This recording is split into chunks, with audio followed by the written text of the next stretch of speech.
longer. Okay. Okay, awesome. Thank you, Shannon. So welcome to our webinar.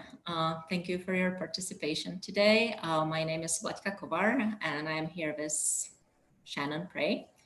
And we are going to be presenting on the topic of qualitative data collection and analysis. And we have decided to present on this topic because when you were conducting the tobacco focused community profile, it came to our attention that a lot of grantees mentioned that that part of the profile or the community needs assessment was actually very challenging for them. So that's why we want to introduce this topic, talk to you about that, so that if you shall to do that in the future, you would have a better understanding about how to go about it. So Shannon, if you would mind to move the slide for me, as I don't have the ability to do so, so I apologize. So I don't want to go over all the objectives, you can read them, but what we are going to be doing here today is not to present you all the information you will get in a semester of qualitative research methods. It's not the goal of today. We just want to provide you with a practical and pragmatic way how to go about collecting the qualitative data and analyzing those data. So Shannon, can you please move it again? So first, let's talk about the difference between the quantitative research and qualitative research. So as you all know, the quantitative research uses mainly numerical values, and it collects small amount of data from a large population. So it uses the statistics to analyze the data, and therefore it allows some generalization to a broader population. And it can also examine some more complex patterns and interactions, but it doesn't give us the in-depth information and individual perspectives and experiences. And so that's why we have also the qualitative research methods, when we collect not the numbers, but we collect expressions, words, and we also have some counting usually involved in the analysis of the qualitative data, but definitely not to the degree as with the quantitative. But what we have to be careful about is that these methods are a little more abstract and a little more subjective. So we want to keep in mind that we still have to maintain some scientific rigor. So if you can please move the slide again. Thank you. So this type of research requires really care so that, you know, we are staying objective to avoid the bias, and we are avoiding influencing our subjects. Shannon, can you please move it again? So to make this most practical for you, we kind of decided to pull some evaluation questions from the tobacco focused community profile guidance document. And those questions were, what are the community, sorry, this is covering my screen, most pressing tobacco related problems, and what opportunities and supports exist to address these problems, and what are the barriers. So that's how you would start. You will start with your evaluation or research question, so you know what it is you want to answer. Next, please. Once you have the question, then that's the time when you decide how you're going to answer it. And you can certainly use the quantitative methods, but you can also use the qualitative, and we are going to concentrate on those today. But if you were, and you can always combine those two, and we actually a lot of times do, we start with the qualitative to help us to focus on what it is we want to find out using the quantitative methods. And once we have the results of the quantitative research, sometimes we want to know a little more about why, you know, we have those results. What does it exactly mean? So we can substitute that with the qualitative research. And so you can combine those two definitely. And for the quantitative, you would use more of the closed questions or ranking or ask people to select all it applies or grade the priority. With the qualitative, you would really use open-ended questions. Next, please. So once again, you decided like you want to use the qualitative methods, then you need to know how you are going to go about it. And there are different methods how you can collect qualitative data. And we are going to concentrate mostly on the group interviews and focus groups, one-on-one interviews. But there are different methods. Again, you can certainly review essays, journals, drawings, photos, videos, documents. You can use direct observation, or you can use the open survey questions. Next, please. So as far as the group interviews and the focus groups, and I don't know if everybody is aware of the difference. So just briefly, the group interviews have moderator who would very much really moderate the conversation of the group. While in focus group, you might have moderator or facilitator, but they are kind of in the background of that group. So they would be there more to make sure that the group stays on the topic, that there is no somebody who dominates the conversation. And so that's kind of the role of the moderator in the focus group. But you want to use this format or this method if you want to produce data and insights that would be less accessible without a one-on-one interaction. So if you feel like you want to gather the information from the one-on-one interviews and it would be richer data, that's the method you should be using. And that's actually the most common method for the qualitative data collection. So for the key informant interviews or the one-on-one interviews, there are 8 steps you would follow. And I will explain each of them as we go. So if you could please, Shannon, go to the next slide. So first, again, you would need to determine what type of interview you are going to be using. And the types of interviews can be, are structured, semi-structured, or unstructured. So with the structured interview, you have, and sorry, yes, thank you, sir, very much. So so with the structured interview, you will have your list of questions and you will not deviate from those questions. So you will ask the same questions to every person you are interviewing. You will not provide any explanations so that you keep it very standardized so that you can compare the answers of the people you are interviewing. So we don't usually use that kind of structured interview in the qualitative research. Those are interviews which are used more for job applications and things of that nature. On the other hand, the semi-structured interview is what we mostly use because we can have a list of questions or what we call the interview protocol and use those questions, but we can actually deviate from them slightly. You want to still ask the same questions, but you can phrase them slightly differently. You can use probes. You can make this, the sequence of the questions so that it makes better flow throughout the interview and so on and so forth. And then we have the unstructured, which again is not that commonly used in this type of qualitative research, even though it's a very valid method for other types of the qualitative research. It just depends what you are researching, but in that way you'll let the person you are interviewing just freely talk. So now if you can please go to the next slide. So then, as I mentioned, you would have to develop the interview protocol. You can go to the next slide. This is pretty much just a header slide.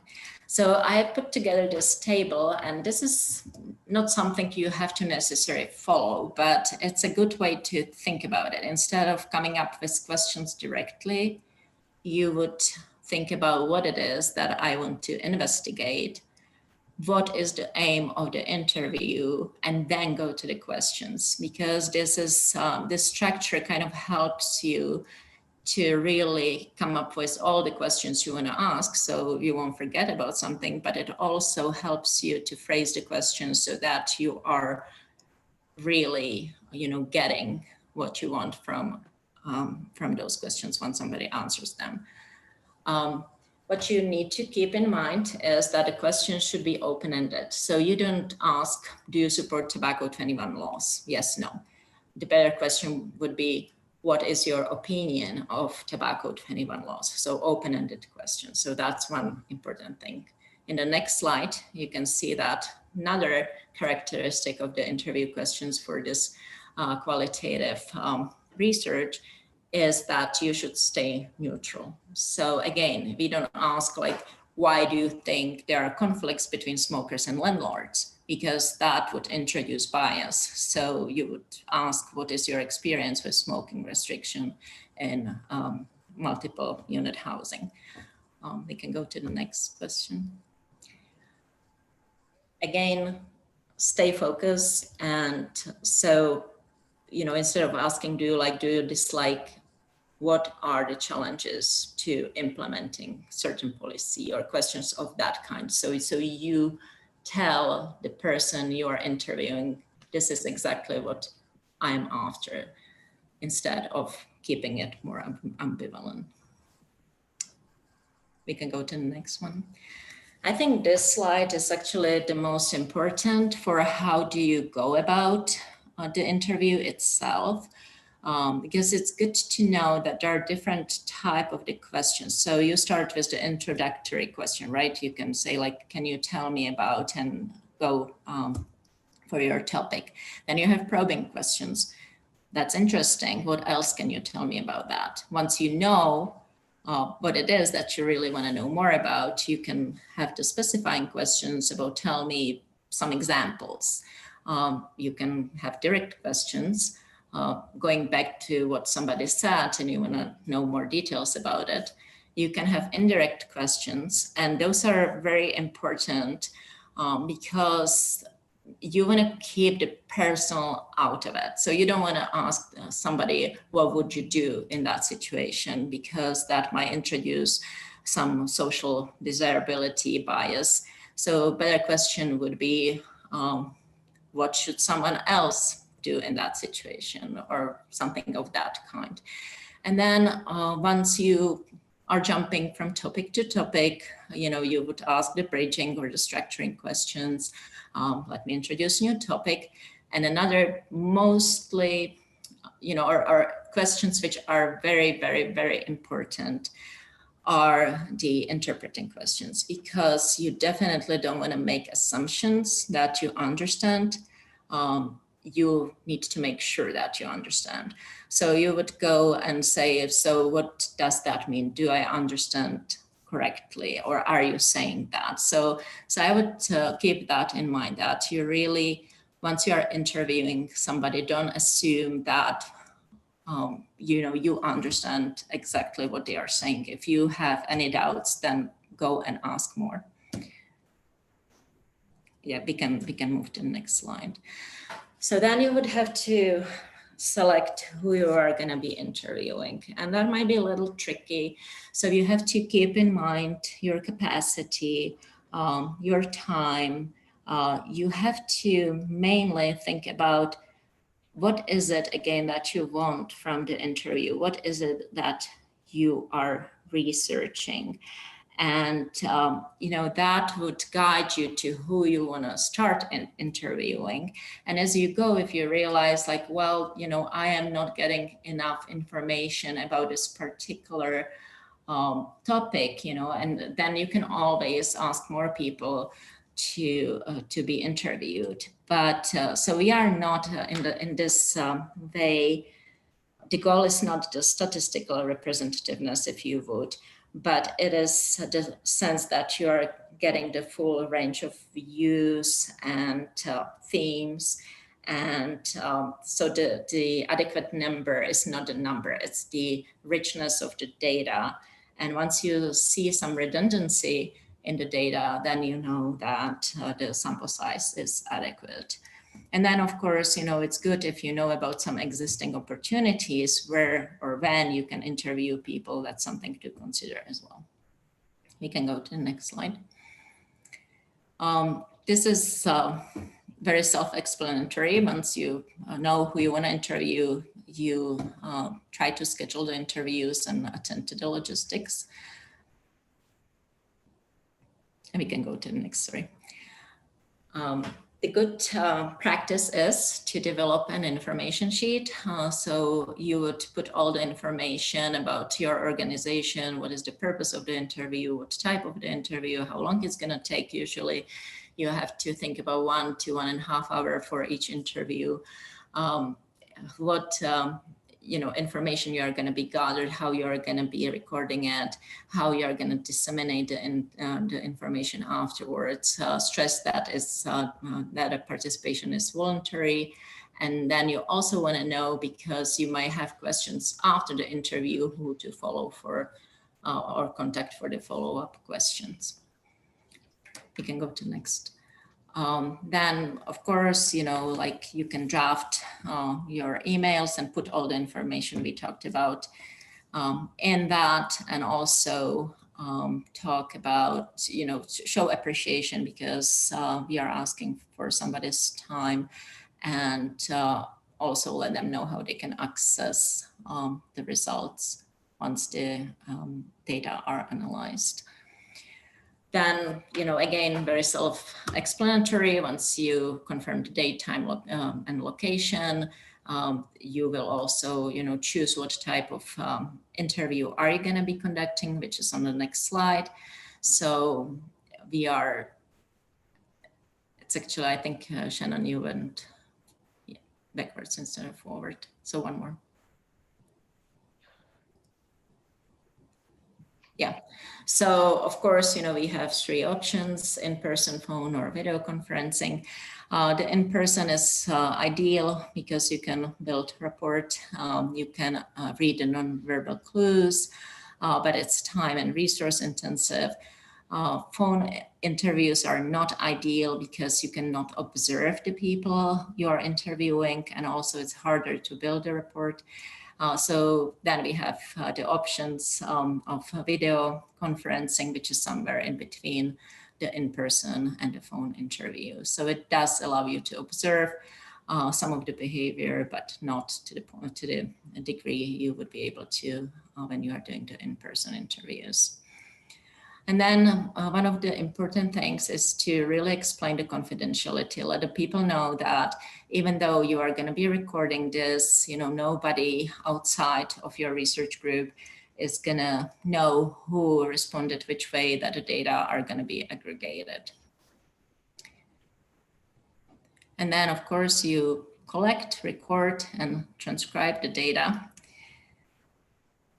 And it's important that during the collection, you set the expectation. As I mentioned before, you develop the report with the people you are interviewing, and maintain friendly and neutral stance, provide reinforcement, and facilitate the conversation. And the good interviewer is very intuitive and sensitive to the feelings and behavior of the person you are interviewing, is able to tolerate the silence to provide a room for more deeper discussions, and uses the questions we mentioned before, the probes, and above all, the person who is doing the interview has to be non-judgmental.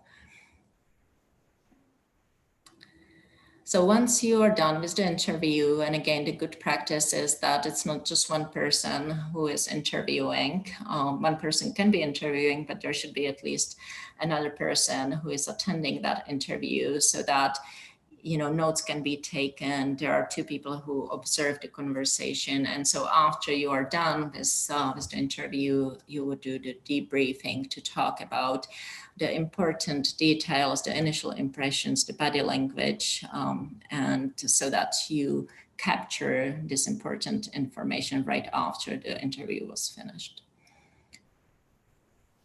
And with that, I'll give it to Shannon. Oh, great. Okay. So next you're going to prepare and analyze your data. So this involves transcribing the interviews that have been done, And there can be, whether that's that someone on your team has to do that or there are services to do that kind of thing so that you have a written version of everything. Organize your data into big chunks, whether it's by survey or by interview questions so that you have some ways to divide everything up. And clean your data. You're going to read through each transcribed interview, proofread and correct the transcription errors, and remove individual identifying information. So you may change them to these, interview 1, interview 2, or something along those lines. So here's just a few different kinds of software that are useful for these, for qualitative analysis. We use Atlas usually with ours, but I know that these other ones are useful as well. So next, we're gonna just do a little talk on deductive versus inductive information. So in deductive, you're starting at the top of this pyramid and you're going to gather information, look for patterns, come up with a hypothesis, and then develop a theory from that. Whereas with inductive, you're going to start with a theory and you're going to kind of narrow in from there. Start with a theory, come up with a hypothesis, do observations, and then come to confirmation. Vladka, is there anything else I should say about that? No, I think Okay, so then we're going to move on to 2 types of qualitative analysis that we're going to talk about today. There are some other ones out there, but these are the 2 that we use on the projects we've been doing recently and thought would be most useful for all the grantees here in the area that you're looking right now. So number 1 is the constant comparison analysis, and 2 is the classical content analysis. And so in constant comparison analysis, kind of going through a loop like this, that you're gonna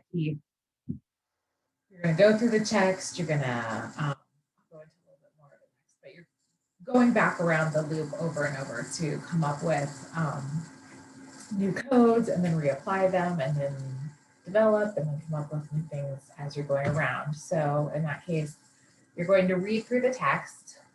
Again, chunk that data into smaller parts to look at. It might be a topic area or a specific question that you're looking at. It might be by, these are probably my 2 favorites to look at, but it could be by interviewee. Begin to label each chunk with descriptive codes. So maybe that's, they're talking about youth vaping. And so you start labeling all the youth vaping areas. You're going to compare each new chunk of data with the previous code. So as you go into a new topic area or a new interview, looking back at the codes that you already have and applying those codes that you already created. In this case, you're going to add new codes as needed or collapse codes into more general terms. So it might be that you've been looking at youth vaping and you see that you actually need a whole area for youth and a whole area for vaping. So you're going to break those out into 2 separate ones. Or it could be that all the youth is talking about vaping, and so you take your 2 and collapse them into 1. I have a little bit of an example in a second. And then you're going to revisit the data that you've already looked at to see if there were places that you would have applied these new codes that you came up with later in the process, so that when you finish the whole thing, you have equally applied the codes throughout. It's not that you started at the beginning with 4 codes and at the end you have 37, and some of the beginning stuff maybe didn't see all the different pieces. So you're going to go back and review those areas again to make sure you're hitting all the things that you're looking at, to make sure you get the most consistent data with that. So in this case, maybe your evaluation question is, what are the community's most pressing tobacco-related problems? And your interview question could have been,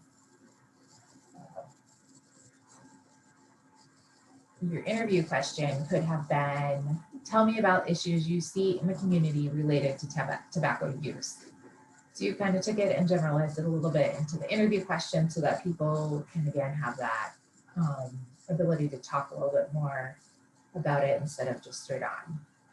Then the different responses you got from each of the participants could be, in this version, maybe we're doing it in just in Excel to be a super easy version.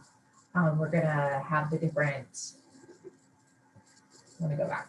So my question is, what are some problems that you perceive in the community related to tobacco? And the responses may be that there's not enough information about dangers of vaping. It seems that vaping has been framed as a healthier alternative. It's more. And so these all have to do with vaping. So what I have done in this case is the code that I'm going to apply to all three of these is vaping. Then as I keep going through, I might find that, okay, this one broke out a little bit and maybe this one also applies to youth. So I have my vaping codes and my youth codes. And one piece of the interview may show up in multiple with multiple codes on it. And that's totally okay. Just checking the chat here. Jennifer will address this in a little bit, okay? So yes, again, vaping, youth. So we have two different things and maybe I don't take all of the response. Maybe I'm only taking a part of the response to be part of my youth code, whatever that looks like. Okay, so then, here we go. So in this case, I have now a whole set of codes for vaping or my code for vaping and all the quotations or whatever related to that from all my different sources, and same for youth, and we have a whole bunch. And what I'm seeing as I'm reading through this is that vaping is a growing concern within the youth population. That's what I'm seeing as shining through as a theme for this. So as I mentioned before, answers to one interview question may overlap with codes from another interview question, and that's totally okay. You expect that that is going to happen in a lot of places. So this is if you're doing your interview, or excuse me, your analysis in Atlas. This is kind of what it looks like. So over here on the far left side, I have it lists all the different documents because you can upload all your documents at the same time. I have a little piece down here where it says I have 61 different codes going. So this is for an actual project that we did as a team a little while ago. So let's see, I've blacked out all the interviewee information. In the middle here, what you're seeing is the text from the transcription that I would have read through entirely. And then I'm going to pull the different pieces. So even though there's this whole chunk of dialogue that was happening, I'm only going to, I might pull like these 2 or 3 sentences that really dial into what I'm talking about. I'm going to tag them. In this case, we were looking at fiscal emergency stuff. And these over on the far right are the codes that are being applied to the highlighted section. So in this case, we had 3 different fiscal emergency, or 3 different, codes that were being applied to this one section of text. And even looking at this, you can see that one of our codes was about fiscal emergency, one was about priority populations, and one was about what you would recommend keeping in a fiscal emergency. So like you can see that even one of our codes was dialed down to be a whole nother part of, or a whole nother piece of that, so that there were different nuances between the different parts of it. So then, okay, I'm going to talk a little bit more about what it looks like here. What's nice about software like Atlas is that I can go through and pull all the different codes that relate to fiscal emergency, and across all my documents, it will pull them together. So I can go through and look at all the different things that are being said around fiscal emergency and kind of let that mull and come to an agreement in my head about what themes are really, really present and what kind of things keep being said across interviews by different people and stuff like that. So that's really nice. Okay, so again, that was, we're going to now talk about the classical comparison analysis, where you start with your qualitative data, you go through the codes, and you come out with themes. So in this case, you probably had very specific things that you are looking for. You've predetermined your codes. You either have, so in the first version, we were talking about, you're looking across a whole bunch of interviews and kind of trying to figure out what's happening, see what is in there, and come up with a theory from that. Again, that's that deductive big pyramid that's going down, that you're going from a little bit of information to like, let's see what's happening out there. Let's let it all open up. Two, this one's going to be a little bit the other way, that you have very prescribed, predetermined set of codes that you're going to run everything through. So maybe in this case, my codes are, and I have an example coming up here in just a sec, so that's probably where I should go with this. So we're going to read through the entire set of data. We're going to, again, chunk the data into small parts, label each chunk with those predetermined codes. And again, with the predetermined, it's just that you're not looking at the data and saying, oh, this is happening, and this is happening, and this is happening, and they're a little bit different. So I'm going to create new codes. I'm just going to try to use the codes that I already have to describe my data, because this is what I'm interested in looking at. And then you're going to go through and quantify the number of times each code is used. So as Vladka mentioned, there is a little bit of play with numbers as you're doing all of this. But overall, you're looking at what is being said. It's not the numbers game that quantitative data is. Okay, so in this case, my evaluation question could be, what opportunities and supports exist to address the problems? And the interview question may have been decided to be, what resources are available in your community to support individuals trying to quit smoking? So what I did here is I came through, and again, we mentioned those other software packages, but you can absolutely use something as available as Excel and put the pieces of information into that, and that is definitely not uncommon to use. Okay, so again, in this case, I have my responses, interview 1, 2, 3, or response 1, 2, 3, or whatever, however you have it set up. And then what I have here are the 5 different areas that I am putting my data into. These are my codes that I am looking for ahead of time. This is all I'm going to look at. I'm not doing the create new codes and go back and look at everything. I'm going to push everything through the one set of codes. So in this case, I would have gone through and said, okay, so response number 2 talks about vaping and use. Response number 3 talks about vaping and indoor air and policy, et cetera, as I go through all the responses in my entire interview set.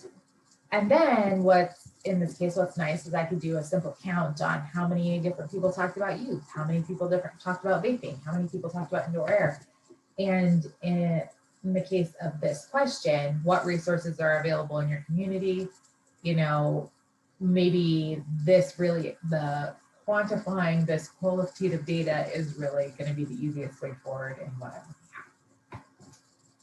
So this is the caveat though. In all reality, your analysis is probably going to be a hybrid of these two, with where you're continuing to review the earlier data sets with new codes as they are developed or combined. Because as you get into the data, you come up with something that's like, oh, this is a little bit different. So like maybe one of the areas that I'm looking at is policy, and I have a policy code. Well, as I start looking at it, there's policy on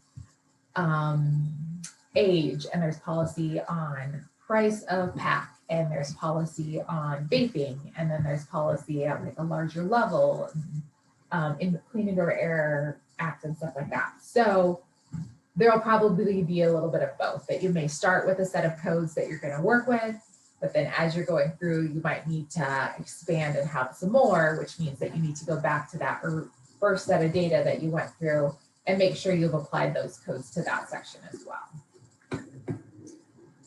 This is what mine usually looks like. Here's what we're starting with, and then here's all the other things we came up with. So at the end of it, you're going to come out with those number of different code occurrences, like we were talking about, that you may have had 17 times that they were talking about policy, and 14, and it could be like the most important thing someone was talking about, or the question may be along what's the most important, what do you feel is the most important thing we do. And then they're also going to push out into the themes that you're seeing across the whole spectrum of all the interviews you've done. What are all the themes that you're seeing? What things keep showing up over and over? And what are the similarities and differences in there? So then let's talk a little bit about the synthesis of information. So looking at all that data from a higher level.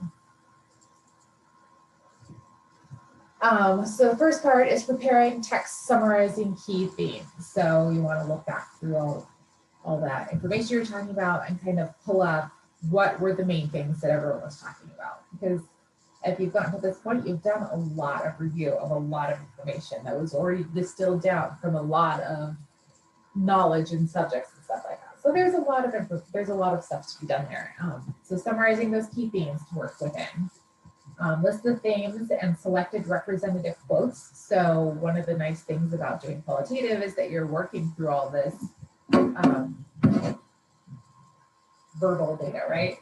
That's not really how I'd say it, but it's all discussion or quote or whatever from someone. And so being able to go back through and pull the pieces that really speak to what you're talking about and really show why this theme is important or how it keeps occurring and stuff is going to be important.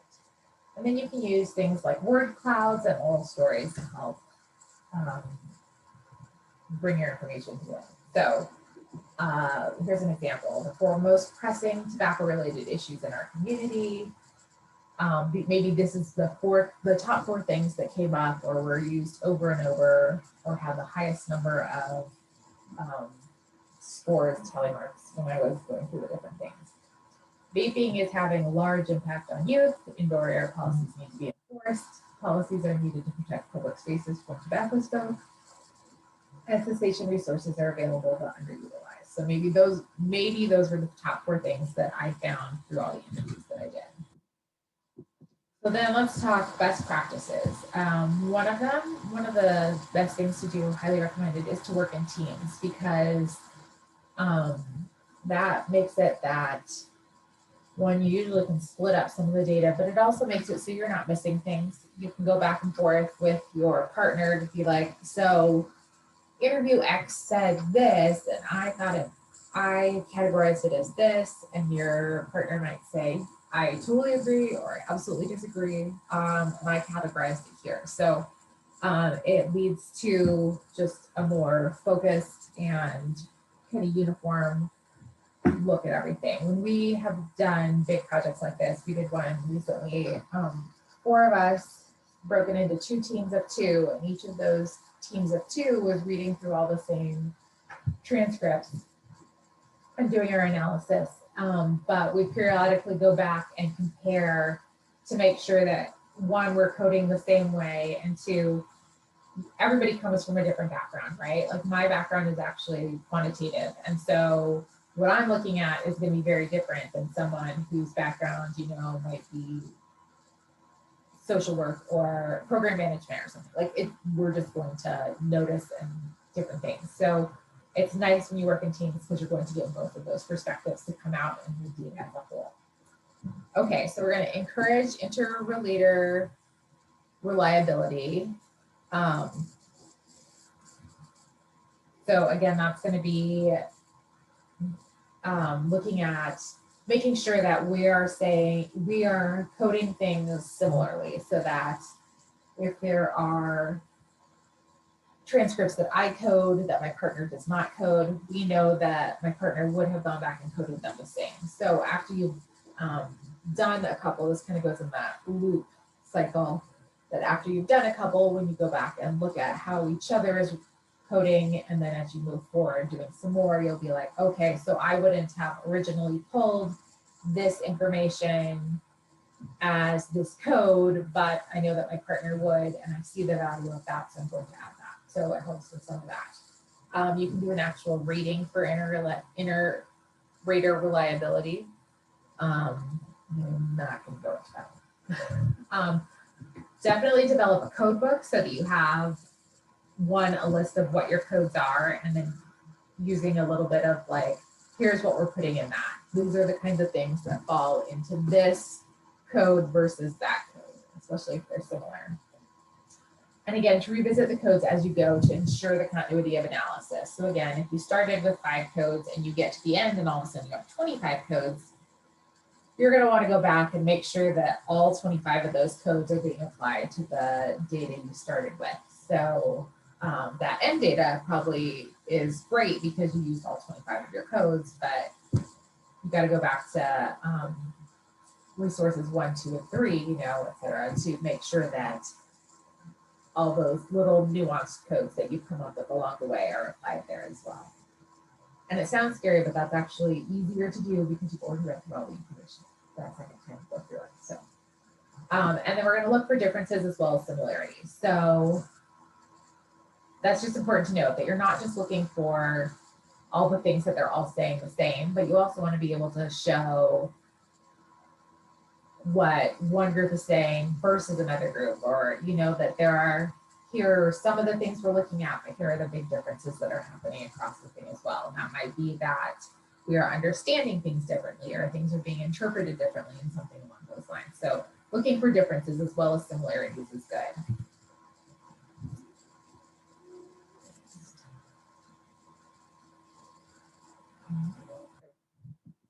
Okay, so avoid forcing a fit with existing codes or oversimplifying. So again, if you're going through your codes and you're like, oh, this is kind of that, but there's a little bit of something different. Qualitative data analysis is a lot of nuanced stuff that, and you're the one reading through all of it. So you gotta sometimes be like, you know what? I think that this could fall under this umbrella of whatever this other code is, but there's something better for it that I need to pull up. And then when you get to the end of it, you'll be able to see that you have these differences throughout your data. That's actually going to be really helpful. It's important to recognize limitations in sampling strategy and sampling size. You may not have the resources and to be able to do as many as, you know, best practices would say you need to do for this. And so even as you're writing those things up, you're going to need to note that we were only interviewing this number of people, or we interviewed people who were easy to get a hold of. You know, we didn't necessarily get all the perspectives that we would have wanted because we didn't get to interview all the people we maybe would have wanted to. And if everything worked out exactly as we wanted. So select representative quotes for storytelling, not just for drama. As you go through, there will be a lot of little quotes that you're like, oh, that's really good. You can like picture it pulled out and, you know, representing some section of your paper. But remember that in that looking for similarities and differences, you want to accurately represent what's going on. And so you may have a really dramatic quote, but it also may only be one small part of the whole picture that's happening. So just make sure sometimes you need the dramatic quote, and sometimes you need to consider whether it's really the right fit for what you're writing out. And then another really great piece, best practice, is to have your interviewees review your analysis to make sure that you are saying correctly what they said. You want to make sure that what you have interpreted was actually interpreted the way it was intended. So if you have the ability to go back and have your interviewees review your analysis, that's really, really helpful. And that might be reading through the write-up draft or something of, and it could be all de-identified and stuff, but having them go back and see, and so that they can look at and say, yes, these are places that I was talking about things, and yes, this is what I meant. That helps bring a lot of validity to what you're presenting at the end. Okay, so that was a lot of talking for us. Here are some of the things that we think you are capable of doing since you tuned in for this, and you will be a master soon. It definitely takes some practice, but it's totally doable. And I was thinking about this as I was talking about doing the Excel writing. I honestly have done, depending on the size of what you're doing, I've had data sets where it was all quantitative until the last 2 questions of a survey, and those were the 2 qualitative parts. And so you may go through and use pencil and paper and write down your themes or those codes and put tally marks by them as you're going through, because that's all you have to do, and it's not that much data, and that might be the best way to do it. So it doesn't have to be super, super sophisticated and resource intensive, but those are things to consider based on the size and scope of what you're actually doing. So let's see. You'll be able to write interview questions, describe and plan effective interview facilitation, identify similarities and differences between qualitative and quantitative, and then analyze using some of these common qualitative analysis methods. And hopefully it doesn't sound very scary and you're like, I could totally do this, because you absolutely can. So in Q3, we'll do the next part of this kind of process with recording and updating your information. And then we'll go to some questions. Does anyone have any questions? I had one pop in here and I'll address that a little bit.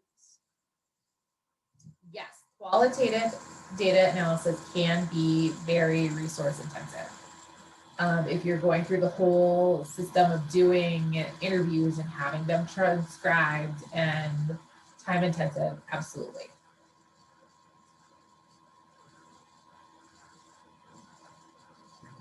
Would you like me to just ask the question? Sure. Yeah. Okay. As I'm scanning through the rest of it, Okay, thanks. Yeah, and this, you know, this may be something we want to do offline, but I was lucky enough to have the resources once to do an evaluation like this, and I don't have it this time. And we have 6 organizations that pass policies, and we want to do an evaluation of the effectiveness of the organizational policies on protection from secondhand smoke and increased cessation. And we hoped to do quantitative, but because of COVID, a lot of the ways we were going to do that aren't working. And I'm wondering about how to do this without software, without paying for transcription, you know, those kinds of things. Is like, can I do a qualitative evaluation without, by myself, basically, doing key informant interviews and possibly focus groups from each organization, that sort of thing? Or do I really need that kind of resources? I would say you can. It's a heavy lift for one person to do all of it, but it's doable. Vlad, could you have anything you want to weigh in here? Yeah, sure. I agree. Like, you definitely would need a lot of time. As far as the other resources, I think it is doable without the softwares. There are some ways how you can record and have the conversation transcribed on your phone. So you don't necessarily have to be paying for services. I know there is an app, I don't remember the name of it, but so that way you can still be able to transcribe it, but not necessarily pay for that. But I would suggest, and as you know, I talked about in the data collection part, and as Shannon talked about in the analysis part, I think it would be important that you're not doing it just by yourself, because you really need to make sure that, you know, the subjectivity and the potential for bias in this kind of research is quite high. And so you really want to make sure that when you do the interviews, there is somebody else who is hearing what you are hearing, so that in the end you can say, well, this is what I have heard, this is what I noticed. And the other person can tell you, yes, that's what I did too. Or, well, maybe that's not the most important thing I have heard from that interview. I have heard this. And then once you code the data, again, as Shannon was mentioning, you want to make sure that, you know, if you code it differently, you can reconcile those codes, because we are talking about language, right? And like Shannon said, we are coming from different backgrounds. And so we might hear things which sound important to us because that's what we are in tune to hearing. And then there might be another person who hears stuff slightly differently. And so you want to have that check in place, because you just don't want to, you know, put your own and only perspective on the data. Yeah. Well, and thanks to the person in the chat box saying that Zoom can transcribe recorded meetings. That's amazing. Yeah, and that's actually something we never use, but I have heard about it as well. Yes. Uh-huh. Okay. All right. Well, thank you very much. Yeah, you're welcome. Do you have any other Thanks, questions? Corey, for that intel. Might just send on subscription a little bit available. Any other questions? So I just want to mention one thing I realized I didn't talk about, and I think it's important, is once you have created the interview protocol, it is also important to pilot it. And you can pilot it with somebody from your group or, you know, the first people you are interviewing. Keep noticing if the sequence of the questions makes sense. Keep noticing the time, like did you allow enough time for, you know, the answers to really go to the depth. So if you have too many questions, then, you know, the interview might be a little too long, or vice versa. And then you also need to make sure that you are keeping an eye on the content. So meaning that, you know, the questions you created are actually getting you the answers you are looking for. So it's good to try that with somebody before you actually go for those interviews, so that you can be sure that all those three things check out for you.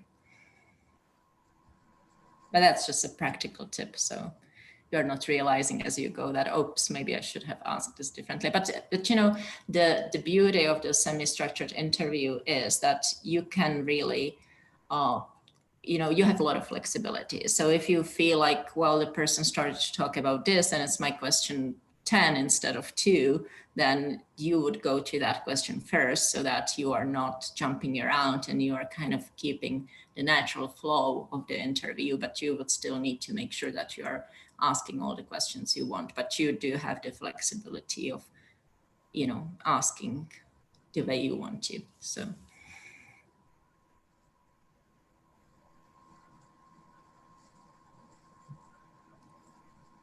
Any other questions?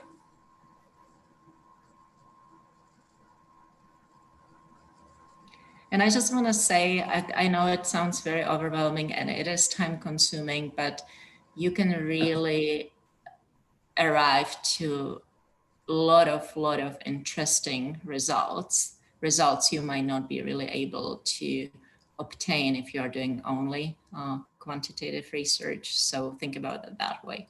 And also, you know, the part of the qualitative research, the one-on-one interviews and the focus group, is that you actually are starting to develop a relationship with the person you are interviewing, which might be very beneficial in the future if you are, you know, working with that person. So yeah, so it has some other benefits, not just collecting the information, but also creating those important relationships in the work we are doing. And yes, we will post that. I can see the question from Brian, if you are going to post it. We are going to post it and we will, in the next newsletter, there will be a link to that post. Yeah. This will go, it'll end up on the TFCO website. And this video will end up on our YouTube channel in case you want to listen to us talk through all the things again next time. But links for both of those will be available on the TFCO. Yes. I just want to also point out there is a qualitative research guide on TFCO that that the School of Public Health created a couple of years ago that could also be helpful. So if you could just find that by going into the search bar under qualitative. So. Yeah, well, thanks for mentioning that. And you know, I just want to point out too that if you have any additional questions about this or any, you know, other need for our technical assistance, please do not hesitate to contact us. I think you do have our contact information. Okay, then I'm going to stop recording and thank you guys for tuning in today. And I hope this was helpful. As you go into your big, all the things. All the things. Sorry, pause recording. Stop.